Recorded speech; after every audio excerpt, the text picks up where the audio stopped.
Welcome to A Mason's Work, the podcast where we review Masonic symbols and illustrate how they can be used to solve problems in everyday life. With your host, Brian Mattox, a proud member of the Craftsman Online Media Network. At a behavioral level, when it comes to the compasses, we often think about containing and constraining our behavior. And that containing and constraining, for a lot of us, may feel a little bit awkward. So let's get into it a little bit as we talk about the behavioral stuff and see what we can discover.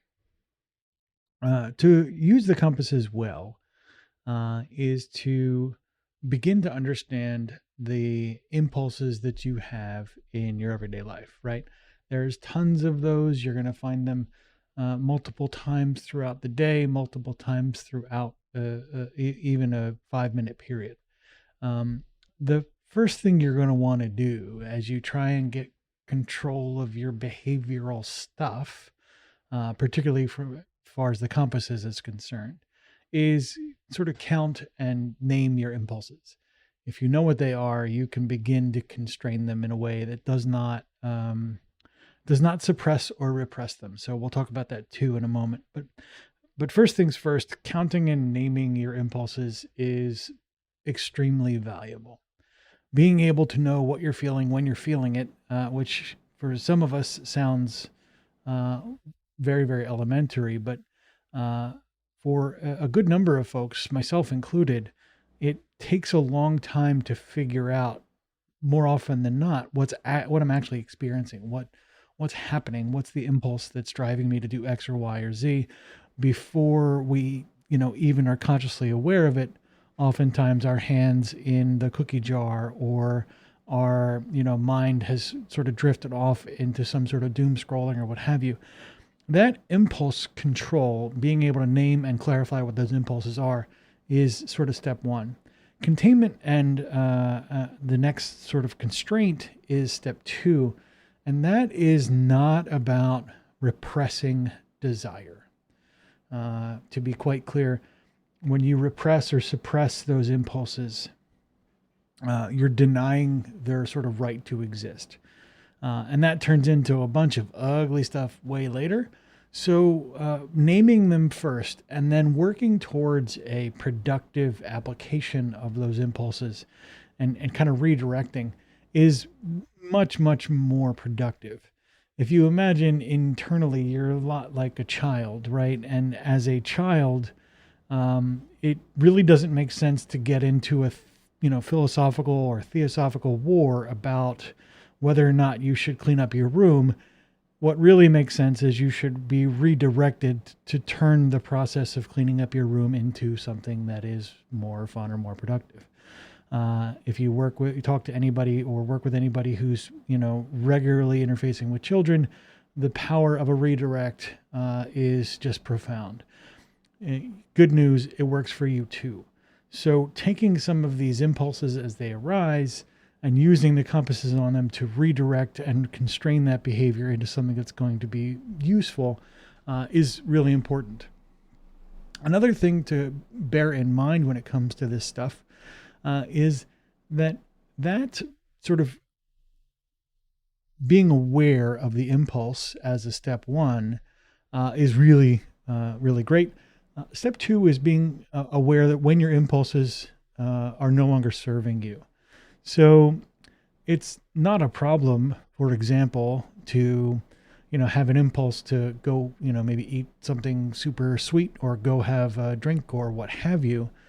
It's a problem when those impulses turn into compulsive behaviors, or they turn into situations that result in negative outcomes for you as a person. So maybe it's, the stress on your heart from, X or Y or Z. Maybe it's the stress on your family members when you, overconsume alcohol or any of the intoxicants out there. When that happens, you need to sort of break out your compass. And the first thing you must do when it comes to understanding this is not immediately beat yourself to death with your compasses. That turns into a nightmare scenario.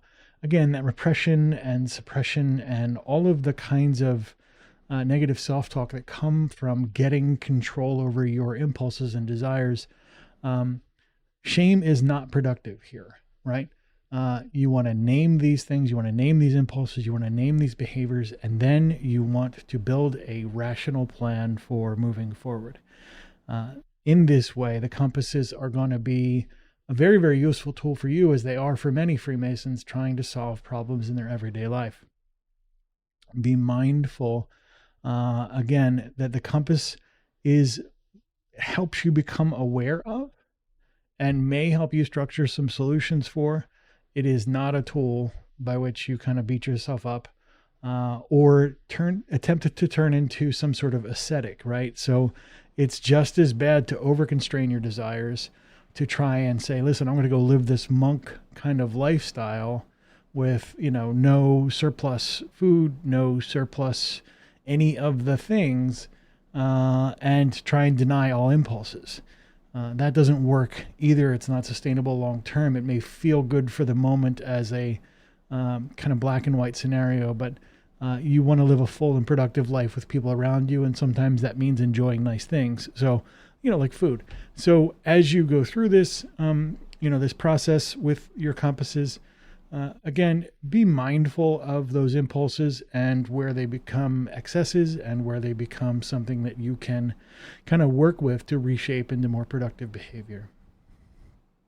The views represented in this podcast are those of the speaker alone and are not representative of any grand or subordinate lodge.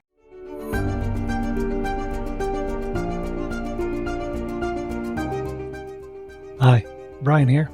I wanted to thank you so much for listening to this episode. If you have any suggestions or guidance for further episodes you'd like to see or hear, whatever the case may be, please don't hesitate to reach out to me at amasonswork.com, and we will try and incorporate your suggestions into a future recording. Thanks.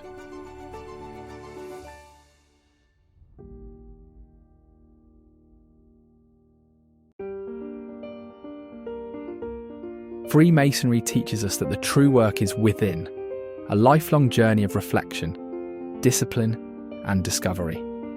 At A Mason's Work, we help Masons bring out their best selves through meaningful self-inquiry and symbolic practice.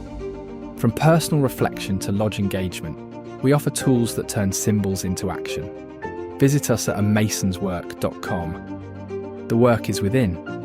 The time is now.